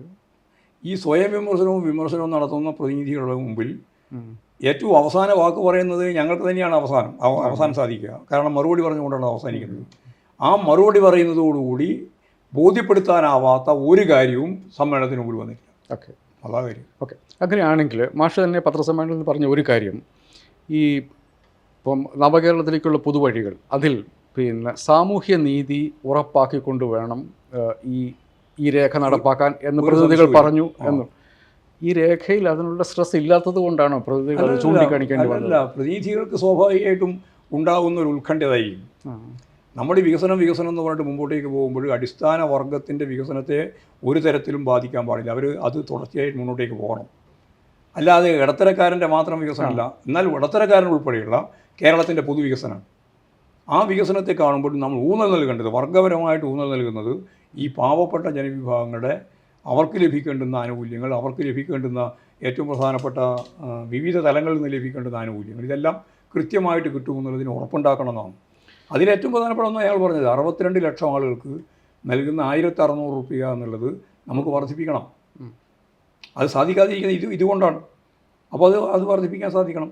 അതുപോലെ തന്നെ പെൻഷൻ കൊടുക്കാൻ കൃത്യമായിട്ട് മാസാമാസം കൊടുത്തുകൊണ്ടിരിക്കുകയാണല്ലോ. മാസാമാസം കൃത്യമായിട്ട് കൊടുക്കുക. DA കൊടുക്കാൻ തീരുമാനിച്ചതിനെ പോലെ തന്നെ കൊടുത്തുകൊണ്ടിരിക്കുകയാണ്. ഞങ്ങൾ 300 റൂള് 300 അനുസരിച്ച് അസംബ്ലിയിൽ പറഞ്ഞ മുഴുവൻ കാര്യങ്ങളും ഗവൺമെൻറ് പിന്തുടർന്നുകൊണ്ടിരിക്കുകയാണ്. പൊതുമേഖലാ സ്ഥാപനങ്ങളുടെ ഇപ്പം ചിലതെങ്കിലും മുമ്പോട്ട് കൊണ്ടുപോകാൻ പറ്റാതിരിക്കുന്ന വ്യവസായ മന്ത്രി തന്നെ ഒരു പ്രാവശ്യം കൈമലർത്തി കാണിക്കുന്ന 1-2 യൂണിറ്റുകൾ ഞാൻ കണ്ടിട്ടുണ്ട്. അത് പരിഷ്കരിക്കുക എന്നൊക്കെയുള്ള CPM-ൻ്റെ നിലപാടാണ്. പക്ഷേ അത് ഒരു കാരണവശാലും സ്വകാര്യ വ്യക്തിയിൽ എത്തില്ല എന്നുള്ളത് ഉറപ്പാണ്. ഓക്കെ, ഞങ്ങൾ ഒരു കാര്യം ഉറപ്പായിട്ടും ഞാൻ പറഞ്ഞിട്ടുണ്ട്. നമ്മുടെ നിലപാട് ഇന്ത്യ ഗവൺമെൻറ് എടുക്കുന്ന നിലപാടിന് വ്യത്യാസം. പൊതുമേഖലയെ സംബന്ധിച്ചിടത്തോളം ഞങ്ങൾക്കത് കൃത്യമായ കാഴ്ചപ്പാടുണ്ട്. ക്രോണിക് ക്യാപിറ്റലിസം എന്ന് പറയുന്ന ഒരു പുതിയ സാമ്പത്തിക വർഗം തന്നെ ഉയർന്നു വന്നത് പൊതുമേഖലാ സ്ഥാപനങ്ങൾ വിറ്റപ്പോഴാണ്. 3 ഏജൻസികളാണ് അതിൻ്റെ അകത്ത് കൈയടക്കിയത്. 1 കോർപ്പറേറ്റുകൾ, 2 ഭരിക്കുന്ന രാഷ്ട്രീയ പാർട്ടി, ഇവർക്കാണ് ഓഹരി കിട്ടിയത്. 3ാമത്തത് വലിയ സമ്പന്നരായ ഇതിൻ്റെ ബ്യൂറോക്രാറ്റ്സ്, ഉയർന്ന ഉദ്യോഗസ്ഥ വൃന്ദം. ഈ 3 വിഭാഗമാണ് ഓഹരി വെച്ചെടുത്തത്. കോടാനുകോടി ഉറുപ്പിക, ലക്ഷക്കണക്കിന് കോടി. കാരണം ലക്ഷക്കണക്കിന് കോടി ഉറുപ്പികയുടെ മൂല്യമുള്ള സ്വത്താണ് ആയിരക്കണക്കിന് വിറ്റ് തുളച്ചത്. ബാക്കി മുഴുവൻ അവർ കൃത്യമായിട്ട് ഓഹരി വെച്ചെടുത്തു. ആ ഒരു സിസ്റ്റം കേരളത്തിലില്ല. പൊതുമേഖല വിറ്റ് ക്രോണിക് ക്യാപിറ്റലിസത്തിന് വളരാനുള്ള കേന്ദ്ര ഗവൺമെൻറ് ചെയ്യുന്ന നിലപാട് കേരളത്തിലെ ഇടതുപക്ഷ മുന്നണി ഗവൺമെൻറ് ഇല്ല. അതുകൊണ്ട് തന്നെ പൊതുമേഖലാ സ്ഥാപനങ്ങൾ വിറ്റൊഴിക്കാൻ ഉദ്ദേശിക്കുന്നില്ല, പ്രവർത്തിപ്പിക്കാനേ ഉദ്ദേശിക്കുന്നുള്ളൂ. ആ പ്രവർത്തിപ്പിക്കുന്നതിന് ആവശ്യമായ രീതിയിലുള്ള നിലപാടുകൾ സ്വീകരിച്ച് മുമ്പോട്ടേക്ക് പോകും. അതും പൊതുമേഖല തന്നെയാണ് പൊതുവായിട്ട് നമ്മൾ ഉദ്ദേശിക്കുന്നത്. പ്രൈവറ്റ് പാർട്ടിസിപ്പേഷൻ വേണ്ടി വരികയാണെങ്കിൽ അത് എത്രത്തോളം എങ്ങനെയെന്നുള്ളതെല്ലാം നല്ല വിശദമായ പരിശോധന നടത്തി ആവശ്യമായ നിലപാട് സ്വീകരിക്കുകയാണ് ചെയ്യുക. ഓക്കെ. ഓക്കെ, അത് ചില കാര്യങ്ങൾ ക്ലാരിറ്റി വേണ്ടിയിരുന്നു, അതുകൊണ്ടാണ് ഞാനത് ചോദിച്ചത്. പുതിയ ധനാഗമ മാർഗ്ഗങ്ങൾ ഉണ്ടാകും, അതിൽ സെസ് പലയിടത്തും ഉണ്ടാകുന്നു. ഇപ്പം ഞാൻ ഇപ്പോൾ വാർത്തകൾ ശരിയാണെങ്കിൽ സർക്കാർ സേവനങ്ങൾക്ക് ചെറിയ തോത് 5 രൂപയാണെങ്കിലും 10 രൂപയാണെങ്കിലും ഫീസ് ഏർപ്പെടുത്തുന്നു. സർക്കാർ സേവനത്തിന് ഫീസ് ഏർപ്പെടുത്തുക എന്നുള്ളത് എത്രത്തോളം ഒരു ഇടതുപക്ഷ നയമാണ്? ഈ ഇടതുപക്ഷ നയമല്ല, അതാണ് ഇപ്പോൾ ഇതിനകത്തുള്ള പ്രധാനപ്പെടുന്നത്. അടിസ്ഥാനപരമായി ഞാൻ ആ പത്രസമ്മേളനത്തിൽ പറയാൻ ശ്രമിച്ചത് അതാണ്. കേരളത്തിലെ ഗവൺമെൻറ് സോഷ്യലിസം നടപ്പിലാക്കുന്ന ഒരു ഗവൺമെൻറ് അല്ല. ഈ ഗവൺമെൻറ് ഒരു സോഷ്യലിസ്റ്റ് ഗവൺമെൻറ്റും അല്ല. ഇത് ഇടതുപക്ഷ നിലപാടുകൾ സ്വീകരിക്കുന്ന ഒരു ബദൽ സംവിധാനത്തിൻ്റെ ഭാഗമാണ്. എൻ്റെ ചോദ്യം അതാണ്, അത് എത്രത്തോളം ഇടതുപക്ഷ നിലപാടാണ്? അതായത് പറയാൻ പോകുന്നത്, അതിനെയാണ് വിശദീകരിക്കാൻ പോകുന്നത്. കമ്മ്യൂണിസ്റ്റ് പാർട്ടി ഒരുപാട് മുദ്രാവാക്യങ്ങൾ ഉയർത്തിയിട്ടുണ്ട്, സാമൂഹിക പരിവർത്തനം, സോഷ്യലിസം വരെ. ഈ നിലപാടുകളൊക്കെ നടപ്പിലാക്കാൻ സാധിക്കുന്ന ഒരു ഗവൺമെൻറ്റാണ് ഈ ഗവൺമെൻറ് എന്നൊരു തെറ്റിദ്ധാരണ ഞങ്ങൾക്കില്ല. ചിലർക്ക് പലർക്കും ആ തെറ്റിദ്ധാരണയുണ്ട്, ഞങ്ങൾക്കില്ല. അത് ഇ എം എസിൻ്റെ കാലം മുതലേ ഇല്ല. അതാണ് ഇ എം എസ് പറഞ്ഞ പരിമിതി. അതാണ് ഇ എം എസ് പറഞ്ഞ ജനങ്ങൾക്ക് അനുകൂലമായിട്ട് ചെയ്യാൻ സാധിക്കുന്ന സാധ്യത. അപ്പോൾ ഒരു ഭാഗത്ത് സാധ്യതയുണ്ട്, മറുഭാഗത്ത് പരിമിതിയുണ്ട്. പരിമിതിയിൽ പരിതപിച്ച് നിന്നിട്ട് കാര്യമില്ല. നമുക്ക് ചെയ്യാനാവുന്നത് ചെയ്യുന്ന ഏറ്റവും പ്രധാനപ്പെട്ട തലത്തിലേക്ക് ജനങ്ങൾക്ക് ആശ്വാസം നൽകി മുമ്പോട്ടേക്ക് പോകണം. ഇതുതന്നെയാണ് ഇവിടെയും ഞങ്ങൾ ഉദ്ദേശിക്കുന്നത്. കേന്ദ്ര ഗവൺമെൻറ്റിൻ്റെ ഭാഗമായിട്ട് വരുന്ന നിരവധി നിബന്ധനകളുണ്ട്. ചില നിബന്ധനകൾ അംഗീകരിക്കുന്നില്ല എങ്കിൽ നമുക്ക് അതിൻ്റെ ഭാഗമായിട്ട് കിട്ടുന്ന സാമ്പത്തിക ആനുകൂല്യം കിട്ടാതിരിക്കുന്നുണ്ട്. ഇങ്ങനെയെല്ലാമുള്ള സാഹചര്യത്തിൽ ഇടതുപക്ഷ ജനാധിപത്യ മുന്നണിയോ അല്ലെങ്കിൽ കമ്മ്യൂണിസ്റ്റ് പാർട്ടി ഓഫ് ഇന്ത്യ മാർക്സിസ്റ്റോ ആ നിലപാടിനോടടുത്ത സമീപനം എന്താണ് നോക്കിയിട്ട് ആ നിലപാടാണ് ഗവൺമെൻറ് നടപ്പിലാക്കേണ്ടത് എന്ന് പറഞ്ഞാൽ ഒരു ഗവൺമെൻറ്റിന് ഇന്ത്യയിലെ കുത്തക മുതലാളിത്തത്തിൻ്റെയും ഭൂപ്രഭുത്വത്തിൻ്റെയും സാമ്രാജ്യത്വത്തിൻ്റെയും വർഗ താൽപ്പര്യ സംരക്ഷണത്തിൻ്റെ ഉപകരണമായ ഇന്ത്യൻ ഭരണകൂടത്തിൻ്റെ ഭാഗമായ കേരളത്തിൽ ഇത് നടപ്പിലാക്കാത്തതുകൊണ്ട് ഞങ്ങൾ അത് ചെയ്യില്ല എന്ന് പറഞ്ഞാൽ അത് കേരളത്തെ പിന്നോക്കം നയിക്കുക ചെയ്യുക. ഇത് നല്ല ധാരണ വേണം നമുക്ക്. CPIM നല്ല ധാരണയുണ്ട്. 18ാം പാർട്ടി കോൺഗ്രസ് തന്നെ ഇത് സംബന്ധിച്ച് വ്യക്തമായ ധാരണ ഉണ്ടാക്കിയിട്ടുണ്ട്. ഇപ്പോൾ ഈ സമ്മേളനത്തിൽ ഉണ്ടാക്കിയതൊന്നുമല്ല. 18ാം സമ്മേളനത്തിൽ ഞങ്ങൾ പറഞ്ഞു, നമുക്ക് ADB വായ്പ, ലോകബാങ്കിൻ്റെ വായ്പ, ഇതൊക്കെ CPIM അംഗീകരിക്കുന്ന വായ്പയല്ല. എന്നാൽ അങ്ങനെയുള്ളൊരു ഗവൺമെൻറ് ADB വായ്പ വാങ്ങാൻ പാടുണ്ടോ, ലോകബാങ്കിൻ്റെ വായ്പ വാങ്ങാൻ പാടുണ്ടോ? ഞങ്ങൾ വളരെ കൃത്യമായിട്ട് പറഞ്ഞു, കെട്ടുപാടില്ലാത്ത, സംസ്ഥാനത്തിനും രാജ്യത്തിനും ജനങ്ങൾക്കും കെട്ടുപാടില്ലാത്ത രീതിയിൽ നൽകുന്ന ഏത് സഹായവും അത് ലോകബാങ്കിൻ്റെതായാലും ADBയുടേതായാലും വാങ്ങാം എന്ന് ഞങ്ങൾ തീരുമാനിച്ചത്. ഇതിപ്പോൾ 24ാം പാർട്ടി കോൺഗ്രസ് അല്ലേ, 18ാം പാർട്ടി കോൺഗ്രസ് തീരുമാനിച്ചതാണ് അതിൻ്റെ പ്രത്യയശാസ്ത്രപരമായ കാര്യങ്ങൾ പരിശോധിച്ചിട്ട്. അപ്പോൾ ഞങ്ങളിപ്പോൾ ഇടതുപക്ഷത്തിൻ്റെ മുദ്രാവാക്യം നടപ്പിലാക്കാൻ പോകുന്ന ഒരു ഗവൺമെൻറ്റാണ് ഇടതുപക്ഷ ജനാധിപത്യ മുന്നണി ഗവൺമെൻറ് എന്ന് തെറ്റിദ്ധരിക്കേണ്ട. ഇടതുപക്ഷ ജനാധിപത്യ മുന്നണിയുടെ പരിമിതിയെയും ഇടതുപക്ഷ ജനാധിപത്യ മുന്നണിക്കുള്ള അവസരത്തെയും കൃത്യമായിട്ട് കണ്ടുകൊണ്ട് ഞാൻ നേരത്തെ പറഞ്ഞതാണ് ഒരേ ഒരു മുദ്രാവാക്യം, ജനങ്ങളുടെ ജീവിതം, പ്രത്യേകിച്ച് പാവപ്പെട്ട ജനവിഭാഗങ്ങളുടെ ജീവിതത്തെ മുന്നോട്ടേക്ക് നയിക്കാൻ ഏതൊക്കെ ഫോഴ്സ് ഉപയോഗിച്ച് നമുക്ക് ഈ കേരളത്തെ മുന്നോട്ടേക്ക് നയിക്കാനാവുമോ അതെല്ലാം ഉപയോഗിച്ചുകൊണ്ട് മുന്നോട്ടേക്ക് പോകുക എന്നുള്ളത് ഞാൻ ഉദ്ദേശിച്ചു. പക്ഷേ അവിടെ പോലും സർക്കാർ ടെക്നോളജി ഉപയോഗിക്കുമ്പോൾ സർക്കാരിൻ്റെ ചിലവ് സാധാരണ ഇത് കുറയലാണ് പതിവ്. ആ കുറയുന്ന ചിലവിൻ്റെ ആനുകൂല്യം ജനങ്ങൾക്ക് കൊടുക്കാനുള്ള ഉത്തരവാദിത്വം സർക്കാരിൻ്റെ ഇല്ല. തീർച്ചയായിട്ടും ഉണ്ട്. ഇപ്പം K-Smart വന്നു. ഇപ്പം അതിനോടുകൂടി എനിക്ക് തോന്നുന്നു മിക്കവാറും സർട്ടിഫിക്കറ്റുകളൊക്കെ സർക്കാർ കൊടുക്കാൻ പറ്റും. ഇനിയിപ്പോഴും സ്വാഭാവികമായിട്ട് തദ്ദേശ സ്വയംഭരണ സ്ഥാപനങ്ങൾ മുഴുവൻ ഓൺലൈൻ സംവിധാനത്തിൻ്റെ ഭാഗമായിട്ട് മുഴുവൻ കാര്യം കൈകാര്യം ചെയ്യാൻ പോകണം. അതിനൊക്കെ തന്നെ ഫീസ് വാങ്ങുമെന്ന് പറയാം. അതിന് ഫീസ് വാങ്ങുമെന്ന് പറഞ്ഞിട്ടില്ല. എന്തെങ്കിലും രീതിയിൽ ഫീസ് വാങ്ങേണ്ടതുണ്ടോ? പുതിയ വിഭവ സമാഹരണത്തിൻ്റെ ഭാഗമായി ഇത്തരത്തിൽ ഓരോന്നിനും സൂക്ഷ്മമായിട്ട് പരിശോധിച്ചിട്ട് എന്തെങ്കിലും വാങ്ങേണ്ടതുണ്ടോ എന്ന് അന്വേഷിച്ച് ആവശ്യമായ നിലപാട് സ്വീകരിക്കുന്നത് മാത്രമേ പറഞ്ഞിട്ടുള്ളൂ. ഇന്ന ഫീസൊന്നും പറഞ്ഞിട്ടില്ല. ടോൾ ഉൾപ്പെടെയുള്ള കാര്യത്തെ പറ്റിയാണ് നിലപാട്. അതാണ് എനിക്ക് മറ്റൊരു പ്രധാനപ്പെട്ട കാര്യം പറയാം. ഇപ്രാവശ്യത്തെ സംസ്ഥാന സമ്മേളനത്തിന് ശേഷം മാർച്ച് നടത്തിയ പത്രസമ്മേളനം വളരെ കൃത്യമായിട്ട് 2 കാര്യങ്ങൾ പറഞ്ഞു. ന്യൂനപക്ഷ വർഗീയതയ്ക്ക് കേരളത്തിൽ കിട്ടിക്കൊണ്ടിരിക്കുന്ന ഒരു സ്വീകാര്യത, അതിൽ പ്രത്യേകിച്ച് ക്രിസ്ത്യൻ വർഗീയത, അതിൽ പ്രത്യേകിച്ച് കാസ എന്ന് പറയുന്ന സംഘടന, ഇത് അതിൻ്റെ സ്വഭാവത്തിൽ ഒരു പത്രപ്രവർത്തകനെന്നും ഒരു മലയാളി എന്നും ഞാൻ ഇതിൻ്റെ സ്വഭാവം ശ്രദ്ധിച്ചിട്ടുണ്ട്. അതിന് RSS ഏതൊക്കെ തരത്തിൽ പ്രചരണം നടത്തുന്നോ അതേ രീതിയിൽ തന്നെയാണ്. സമ്മേളന പ്രതിനിധികളുടെ അല്ലെങ്കിൽ കമ്മ്യൂണിസ്റ്റ് പാർട്ടിയുടെ ഒരു അസസ്മെൻറ്റ്, ഇവരെത്രത്തോളം സമൂഹത്തിൽ വന്നിട്ടുണ്ട്, എത്രത്തോളം മുസ്ലിം വിരുദ്ധത പ്രചരിപ്പിക്കുന്നതിൽ ഇവർക്ക് മുമ്പോട്ട് പോകാൻ പറ്റിയിട്ടുണ്ട്? കാസ ഇപ്പോഴും വളരെ ചെറിയൊരു ന്യൂനപക്ഷമാണ്. പക്ഷേ ഈ കടലിൽ കായം അധികം കലക്കണ്ടല്ലോ, കടലിൽ വിഷം കലക്കാൻ വേഗം സാധിക്കുന്നതാണല്ലോ. അതുപോലെ ക്രിസ്തീയ സമൂഹത്തിൻ്റെ അകത്ത് വലിയ വർഗീയ ധ്രുവീകരണത്തിന് വേണ്ടി ശ്രമിക്കുന്ന RSSൻ്റെ തനി പകർപ്പായി പ്രവർത്തിക്കുന്നതാണ് കാസ. ആ കാസ സത്യം പറഞ്ഞാൽ ഒരു മതനിരപേക്ഷ ഉള്ളടക്കമുള്ള ജനതയാണ് കേരളത്തിൽ പൊതുവേ ഉള്ളത്. അതിൽ ക്രിസ്ത്യ ജനവിഭാഗങ്ങളും അങ്ങനെ തന്നെയാണ്. അപ്പോൾ അതിൻ്റെ മതനിരപേക്ഷ ഉള്ളടക്കത്തെ തകർക്കുന്നതിന് വേണ്ടിയുള്ള മുസ്ലിം വിരുദ്ധത കുത്തിവെക്കുന്ന വർഗീയമായ നിലപാട് സ്വീകരിക്കുന്ന RSSൻ്റെ തനിപ്പാറപ്പാണ് കാസ. അതിനെ എതിർക്കുക തന്നെ വേണം, അതിശക്തിയായിട്ട് എതിർക്കണം. ഇത് കാസയെ പറ്റി പറയുമ്പോൾ ഇത് BJPക്കും ബാധകമാണ്, RSSന് ബാധകമാണ്. RSS ഏറ്റവും ശക്തിയായിട്ടുള്ള വർഗീയവാദികളാണ്. ആ വർഗീയവാദം ഉയർത്തിക്കൊണ്ടിരിക്കുന്നത് ഒരു രാജ്യം തന്നെ മതപരമാവണം എന്നാണ്. ഹിന്ദുത്വ അജണ്ട അതാണ് അവർ പറയുന്നത്. മുസ്ലിം ദേശീയതയെപ്പറ്റി, മുസ്ലിം രാഷ്ട്രത്തെപ്പറ്റിയുമാണ് ജമാഅത്ത് ഇസ്ലാമി സംസാരിക്കുന്നത്. ലോകമാകെ ഇസ്ലാം ആക്കുക. അത് സാർവദേശീയ പ്രസ്ഥാനമാണ്. SDPI വളരെ തീവ്രവാദപരമായ നിലപാട് സ്വീകരിക്കുന്ന ഒരു ഭീകരപ്രസ്ഥാനം പോലെയാണ്. അപ്പോൾ ഇതെല്ലാം ന്യൂനപക്ഷ വിഭാഗങ്ങൾക്കിടയിൽ നടത്തുന്ന പ്രവർത്തനത്തെ സൂക്ഷ്മമായി പരിശോധിച്ച് നോക്കിയാൽ ഉള്ളിൻ്റെ ഉള്ളിൽ കമ്മ്യൂണിസ്റ്റ് വിരുദ്ധത കാണാം. കാസ കമ്മ്യൂണിസ്റ്റ് വിരുദ്ധതയാണ് പ്രചരിപ്പിക്കുന്നത്, മുസ്ലിം വിരുദ്ധതയോടൊപ്പം തന്നെ. ജമാഅത്ത് ഇസ്ലാമി കമ്മ്യൂണിസ്റ്റ് വിരുദ്ധതയാണ് പ്രചരിപ്പിക്കുന്നത്, SDPI അത് തന്നെയാണ് പ്രചരിപ്പിക്കുന്നത്, ലീഗ് അത് തന്നെയാണ് പ്രചരിപ്പിക്കുന്നത്. അതിൻ്റെ ഗുണഭോക്താവ് കോൺഗ്രസ്സാണ്. ഇങ്ങനെ വരുമ്പോൾ ദൂരവ്യാപകമായ ഫലമുളവാകുമെന്നാണ് ഞാൻ പത്രസമ്മേളനത്തിൽ പറഞ്ഞത്. അതായത് ഇപ്പോൾ താൽക്കാലികമായിട്ട് നിങ്ങൾക്ക് ഏതെങ്കിലും വാർഡ് കിട്ടാൻ, ഏതെങ്കിലും മണ്ഡലം കിട്ടാൻ ഈ പറയുന്ന വർഗീയവാദികളുമായിട്ട് ചേർന്ന് മുമ്പോട്ടേക്ക് പോയാൽ കേരളത്തിൻ്റെ ഒരു പൊതു മനസ്സ് മതനിരപേക്ഷമാണ്. മുസ്ലിങ്ങൾ ഒരു വലിയ വിഭാഗം ജനങ്ങൾ മതനിരപേക്ഷമാണ്. ക്രിസ്ത്യാനികളിൽ വലിയ വിഭാഗം ജനങ്ങൾ മതനിരപേക്ഷമാണ്. ഹിന്ദുക്കളിൽ മഹാഭൂരിപക്ഷവും മതനിരപേക്ഷമായി ചിന്തിക്കുന്നവരാണ്. ഈ ചിന്തക്ക് വിപരീതമായി വർഗീയമായി RSS ആയാലും ജമാഅത്ത് ഇസ്ലാമി ആയാലും കാസയായാലും SDPI ആയാലും അത് ദൂരവ്യാപകമായ ഫലമുളവാക്കുകയാണ് ചെയ്യുക. അവരുദ്ദേശിക്കുന്ന ഈ വളർച്ച പൊളിറ്റിക്സിൽ, രാഷ്ട്രീയത്തിൽ രണ്ടും കൂട്ടിയാൽ 4 അല്ല കിട്ടുക. ഇത് നല്ലതുപോലെ കേരളം കൈകാര്യം ചെയ്യാൻ പോവുകയാണെന്നാണ് ഞാൻ സമ്മേളനത്തിൻ്റെ ഭാഗമായിട്ട് പത്രസമ്മേളനത്തിൽ വ്യക്തമാക്കിയത്.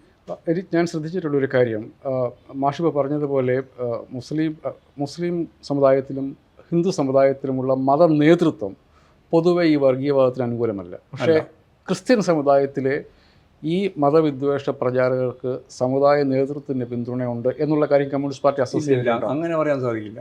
ചില വിഭാഗത്തിൻ്റെ പിന്തുണയുണ്ട്. നമ്മളിപ്പം ക്രിസ്ത്യാനി എന്ന് പറഞ്ഞാൽ മുഴുവൻ ഒറ്റ ക്രിസ്ത്യാനി എന്നാണല്ലോ ധരിക്കുക. അല്ല, പണ്ട് ഹിന്ദു എന്ന് പറയുമ്പോൾ ഒരു ഹിന്ദുവേടെ ഉണ്ട് കേരളത്തിൽ, ഇന്ത്യയിൽ. അല്ല, അത് ഹിന്ദുക്കളുടെ അതേപോലെ തന്നെയാണ് ക്രിസ്ത്യാനി. ക്രിസ്ത്യാനിക്ക് ഹിന്ദു, നമ്മളിപ്പം സാധാരണ പറയുമ്പോൾ മുസ്ലിമിലും ക്രിസ്ത്യാനിയും വകഭേദങ്ങളൊന്നുമില്ല, അതല്ല ഒറ്റ ഒന്നായിട്ട് നിൽക്കാം, ഒന്നല്ല, നിരവധിയാണ്.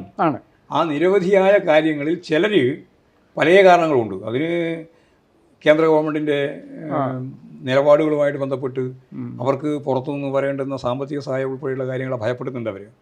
ഇങ്ങനെയുള്ള പല കാരണം, ഞാൻ ഓരോന്നോർത്ത് പറയുന്നില്ല, പല കാരണങ്ങൾ കൊണ്ട് ചിലർ കാസക്ക് അനുകൂലമായിട്ട് നിലപാട് സ്വീകരിക്കുന്നത്. അത് തുടരാൻ സാധിക്കുന്ന ഒന്നല്ല, അതൊന്നും എല്ലാ കാലത്തേക്കും തുടരുന്ന ഒന്നല്ല. ജനങ്ങളുടെ ജീവിതവുമായിട്ട് ബന്ധപ്പെട്ട പ്രശ്നത്തിൻ്റെ മേലെ ശരിയായ നിലപാട് സ്വീകരിക്കാതെ കാസിയുടെ മുസ്ലിം വിരുദ്ധതയുടെ മാത്രം മുന്നോട്ടേക്ക് പോയാൽ കേരളം പോലുള്ള സംസ്ഥാനത്തിൽ ഒറ്റപ്പെടും.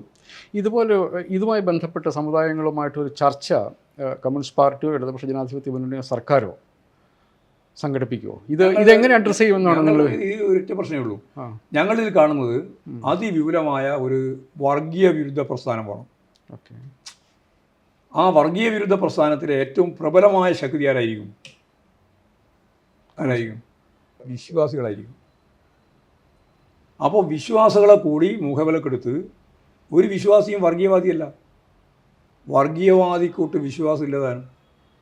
വർഗീയവാദി വിശ്വാസം ഒരു ഉപകരണമായിട്ട് ഉപയോഗിക്കുകയാണ് രാഷ്ട്രീയ പ്രക്രിയയിൽ.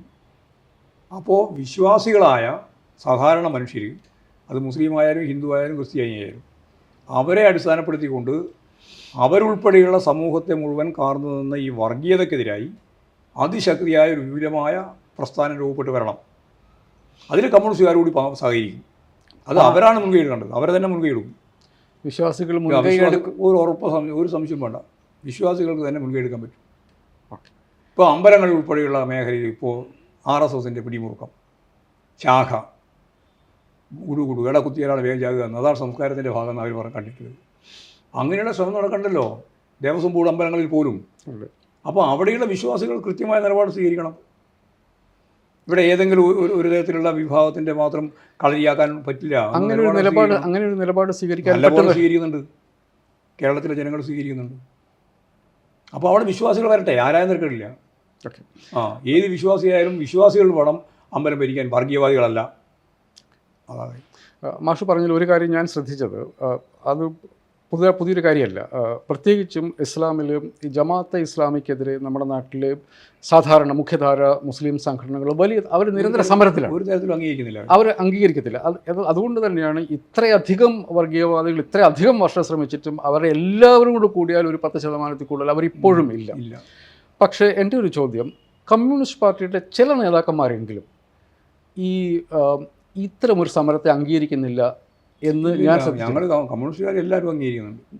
അതിൻ്റെ കാരണം എന്ന് വെച്ചാൽ UDFൻ്റെ കൂടെ നമ്മൾ നേരത്തെ പറഞ്ഞ മുസ്ലിം ലീഗുകാരുണ്ട്, മതനിരപേക്ഷ മുസ്ലിങ്ങളുണ്ട്.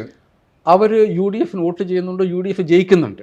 പക്ഷേ ഓഫ് ലേറ്റ് ഇപ്പോൾ കാണുന്നത് ആ ജയങ്ങളെ മുഴുവൻ ജമാഅത്തെ ഇസ്ലാമിയുടെ ജയമായി കാണിക്കാനുള്ള ഒരു ശ്രമം പല CPM നേതാക്കന്മാരും പറയുന്നുണ്ട്. അതാണ് ദൂരവ്യാപകമായ ഫലം അവരിൽ തന്നെ ഉണ്ടാക്കുമെന്ന് ഞാൻ പറയുന്നത്.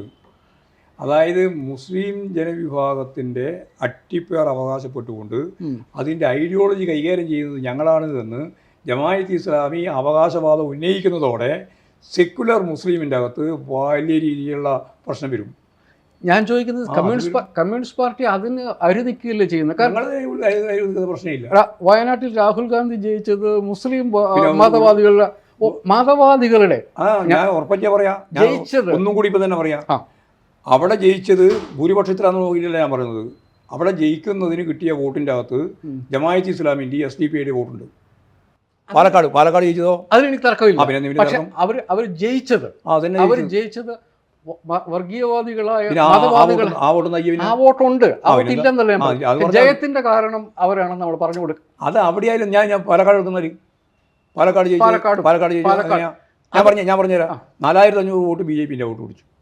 4500 BJP വോട്ട് പിടിച്ചു രാഹുൽ. 10,000 വോട്ട് SDP പിടിച്ചു. അത് അവരെന്നെ പത്രസമ്മേളനത്തിൽ പറഞ്ഞാണ്. 3000-4000 വോട്ട് ജമാഅത്ത് ഇസ്ലാമിൻ്റെയും പിടിച്ചു. ജയിച്ചത് എത്രയായിരം വോട്ടുണ്ടാവും? 10,000 വോട്ട് SDP കിട്ടുന്നത് അവർ വന്നല്ലോ. അവരെ രാജ്യത്തെ പ്രകടനം നടത്തിയത് വിജയിച്ചപ്പോൾ. എൻ്റെയും പ്രശ്നം അതാണ്. SDP-യും ജമാഅത്തെ ഇസ്ലാമിയും മുന്നോട്ട് വെക്കുന്ന എല്ലാ അവകാശവാദങ്ങളും CPM നമ്മൾ സമ്മതിക്കേണ്ട കാര്യമില്ല. അതായത് AK ആന്റണി പറയുന്നു ഞങ്ങൾ അത്ഭുതകരമായ ഭൂരിപക്ഷത്തിലാണ് ജയിച്ചത്. അപ്പോൾ ആന്റണിയോട് ഞാൻ പറയാണ്, ഏതാ ഭൂരിപക്ഷം? ആ ഭൂരിപക്ഷം SDP പറയുന്ന 10,000 വോട്ട്, ജമാഅത്ത് ഇസ്ലാമിൻ്റെ 4,000 വോട്ട്, 4,500 വോട്ട് BJPയിൽ നിന്ന് പിടിച്ചതെന്നല്ല ഞാൻ പറഞ്ഞത്, വാങ്ങിയതെന്നാണ്. ഈ 18,000-ലധികം വരുന്ന വോട്ട് കൊണ്ടാണ് നിങ്ങൾ ഭൂരിപക്ഷം എന്ന് പറയുന്നത്. നിങ്ങൾക്ക് എന്ത് ഭൂരിപക്ഷമാണ്? അപ്പോൾ അതിന് വിഷമിക്കേണ്ട കാര്യമില്ല. ഞങ്ങൾ ഉറപ്പിച്ചില്ലേ പറഞ്ഞത്. അത് ഏതെങ്കിലും നേതാവ് പ്രത്യേകിച്ച് വാക്ക് തെറ്റി പറഞ്ഞതൊന്നുമല്ല. വയനാട്ടിലെ രാഹുൽ ഗാന്ധിയുടെ വിജയത്തിൻ്റെ പിന്നിൽ ഇവരുണ്ട്. ജമാഅത്ത് ഇസ്ലാമും ഉണ്ട്, അതുപോലെ തന്നെ SDP ഉണ്ട്, ചിലപ്പോഴൊക്കെ BJP ഉണ്ട്. ഇതിൽ UDF ജമാഅത്തെ ഇസ്ലാമിയുമായിട്ട് നേരിട്ടല്ലാതെയും ഒരു അലയൻസ് UDF കൊണ്ടു നടക്കുന്നുണ്ടെന്നുള്ള വസ്തുതയാണ്. അത് വസ്തുതയാണ്. പക്ഷേ ഇത്തരം വലിയ വിജയങ്ങളുടെ വിജയം എന്നുള്ളതല്ല, ആ വിജയത്തിൻ്റെ പങ്കാരൊക്കെയാണ്. ആ പങ്ക് ഞങ്ങൾക്കൊറ്റക്കാണ്, മതനിരപേക്ഷവാദികൾക്കാണെന്ന് പറയാൻ നിങ്ങൾക്കാവുമോ? ആവില്ലല്ലോ. അതാ അപ്പോൾ പങ്ക് പറ്റുമ്പോൾ ആലോചിച്ചോളണം. ആ പങ്ക് പറ്റിയ കൂട്ടത്തിൽ RSSൻ്റെ വോട്ട് നിൽക്കുന്നുണ്ട്, ജമാഅത്ത് ഇസ്ലാമിൻ്റെ വോട്ട് നിൽക്കുന്നുണ്ട്, SDP-യുടെ വോട്ട് നിൽക്കുന്നുണ്ട്. ഞാൻ അതാണ്ടാ പറഞ്ഞത്. അത് നിങ്ങൾ മുസ്ലിം ലീഗിനോടും UDFിനോടും ഇത് അപകടകരമാണ് എന്ന് പറയുന്നത് എനിക്ക് മനസ്സിലാവും. പക്ഷേ ആ ജയങ്ങൾ മുഴുവൻ ഞങ്ങൾ കണ്ടില്ലാന്ന്. ജയം മുഴുവൻ ഞങ്ങൾ കൂടി ചേർന്നിട്ടില്ലേ കോൺഗ്രസിൻ്റെ വിജയമുണ്ടായി. കോൺഗ്രസ് 100ഓളം വോട്ട് സീറ്റിൽ ജയിച്ചത് ഇടതുപക്ഷം കൂടി ചേർത്തുകൊണ്ടല്ലേ ഇന്ത്യയിലാകെ. അതിനെന്താ അവൻ്റെ സംശയമുള്ളത്? അതുകൊണ്ട് അതിൻ്റെ അകത്ത് കേരളത്തിൽ വരുമ്പോൾ നിങ്ങൾ എടുക്കേണ്ട നിലപാട് ഇതാണ്. അത് പറയുമ്പോൾ നല്ല പൊള്ളലുണ്ട്. പൊള്ളാൻ വേണ്ടിയിട്ടാണല്ലോ ഞങ്ങൾ പറയുന്നത്. അതാണല്ലോ ജനങ്ങളുടെ ഇടയിലും വരുന്നത്. രാഹുൽ ഗാന്ധി ജയിച്ചതിൻ്റെ പിന്നിൽ ജമാഅത്ത് ഇസ്ലാമി ഉണ്ട് എന്ന് പറഞ്ഞാൽ കോൺഗ്രസിന് അംഗീകരിക്കാൻ പറ്റുന്നില്ല. എന്നാൽ ഉണ്ട് എന്നുള്ളത് സത്യമാണ്. എന്നാൽ ജയിച്ചത് ഭൂരിപക്ഷം ഒന്ന് കാണാൻ കൂട്ടിയിട്ട് ആ ഭൂരിപക്ഷത്തിൻ്റെ അത് കിഴിച്ചോ എന്ന് പറയുന്നതിൽ വലിയ കാര്യമുണ്ടോ? അത് രാഷ്ട്രീയമല്ല. അവർക്ക് കിട്ടിയ വോട്ടില്ലാത്ത അതങ്ങോട്ട് കുറച്ച് കളഞ്ഞാലും നമ്മൾ ജയിക്കുമല്ലോ എന്നല്ലേ നിങ്ങൾ ലോജിക്കായിട്ട് ചോദിക്കുന്ന ചോദ്യം? തെറ്റായ ചോദ്യം അത്. നിങ്ങൾക്ക് കിട്ടിയ വോട്ടിൻ്റെ അകത്ത് ജമാഅത്ത് ഇസ്ലാമീൻ്റെ വോട്ടുമുണ്ട്, SDP-യുടെ വോട്ടുമുണ്ട്, BJPൻ്റെ വോട്ടുമുണ്ട് എന്നാണ് എൻ്റെ കണക്ക്. ഞങ്ങളെ വോട്ടുണ്ട് കുറച്ച്. അവിടെ എൻ്റെ പ്രശ്നം ഇത്രയേ ഉള്ളൂ. അതിൽ മതനിരപേക്ഷ മുസ്ലിമും ജമാഅത്ത് ഇസ്ലാമിയും തമ്മിൽ നടക്കുന്ന യുദ്ധത്തിൽ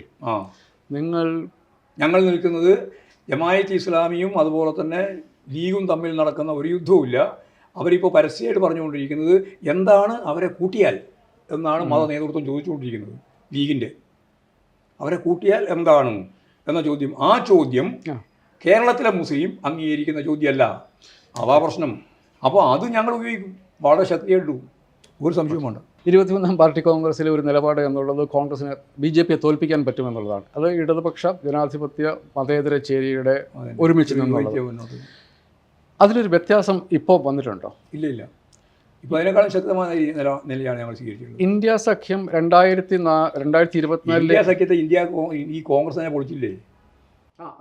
ഇന്ത്യ സഖ്യത്തെ യഥാർത്ഥത്തിൽ ഈ കോൺഗ്രസ് തന്നെയാണ് പൊളിച്ചത്. ജമാഅത്തെ ഇസ്ലാമിയും അതുപോലെ തന്നെ കേരളത്തിലെ SDPI ഉൾക്കൊള്ളാൻ അവർക്ക് പ്രയാസമില്ല. എന്നാൽ ഹരിയാന തിരഞ്ഞെടുപ്പ് വന്നപ്പോൾ 39% വോട്ടാണ് കോൺഗ്രസിന്, 39% വോട്ട് തന്നെയാണ് BJPക്ക്. അവിടെ 2% വോട്ട് AIPക്ക് ഉണ്ട്. ചെറിയ രീതിയിൽ നമ്മുടെ ഇന്ത്യ സഖ്യത്തിൻ്റെ ഭാഗമായിട്ട് നിലപാട് നമുക്ക് സ്വീകരിക്കാം എന്ന് പറഞ്ഞതെങ്കിൽ ഹരിയാന ഇലക്ഷനിൽ BJP തോറ്റു തുന്നം പാടില്ലേ? അതുപോലെ തന്നെ ഡൽഹി തിരഞ്ഞെടുപ്പിൽ ഞങ്ങളുടെ പ്രധാനപ്പെട്ട ശത്രു AIP ആണെന്ന് പറഞ്ഞാൽ പിന്നെ ഈ കോൺഗ്രസിന് പൊളിറ്റിക്സ് ഉണ്ടോ? രാഷ്ട്രീയം എന്ന് പറയുന്ന സാധനം ഉണ്ടോ? ദേശീയ രാഷ്ട്രീയത്തിൽ ഞങ്ങളുടെ ഏറ്റവും പ്രധാനപ്പെട്ട ശത്രു BJP ആണെന്ന് പറയുന്നത് വല്ല കാര്യമുണ്ടോ? മഹാരാഷ്ട്രയിൽ ഇത് തന്നെയല്ല അനുഭവം. അതുകൊണ്ട് കോൺഗ്രസ്സിന് യഥാർത്ഥത്തിൽ ഇതുപോലുള്ള മുന്നണികളെ നയിച്ചു കൊണ്ടുപോകുക എന്നുള്ളത് അത്ര എളുപ്പത്തിൽ സാധിക്കുന്ന കാര്യമല്ല, നമുക്കറിയാം. പക്ഷേ ഇതല്ലാതെ വേറെ വഴിയില്ല. ഞങ്ങൾ കാണുന്ന ഏറ്റവും പ്രധാനപ്പെട്ട കാര്യം ഇതല്ലാണ്ട് വേറെ വഴിയില്ല. മതനിരപേക്ഷ ശക്തികളെ പൂർണ്ണമായിട്ട് യോജിപ്പിച്ചുകൊണ്ട് BJPക്ക് എതിരായിട്ട് വരുന്നില്ലെങ്കിൽ BJP കനത്ത രീതിയിൽ ജയിക്കും. അവർ തോറ്റു തുന്നം പാടിയിരിക്കുകയാണെന്ന് തിരിച്ചറിയണ വേണ്ട. 2% വോട്ടിൻ്റെ വ്യത്യാസം മാത്രമേ ഉള്ളൂ. കോൺഗ്രസ് ശരിക്കും നിലപാട് സ്വീകരിച്ചിരുന്നെങ്കിൽ 38 സീറ്റ് കൂടി കിട്ടുമായിരുന്നു, എങ്കിൽ ഗവൺമെൻറ്റിന് മാറുമായിരുന്നു. 2% വോട്ടിൻ്റെ വ്യത്യാസത്തിൽ നമ്മൾ പോയേ. അപ്പോൾ സംഭവം എന്താ പറഞ്ഞാൽ, കേരളത്തെ സംബന്ധിച്ചിടത്തോളം, ഇന്ത്യയെ സംബന്ധിച്ചിടത്തോളം ഈ കേരള ബ്ലോക്ക് എന്ന് പറയുന്നത് വളരെ പ്രബലമായ ഒരു ബ്ലോക്കായിട്ട് കോൺഗ്രസ്സിന് നിലനിർത്തി കൊണ്ടുപോകാൻ സാധിക്കാത്ത ഒരു സാഹചര്യമാണുള്ളത്.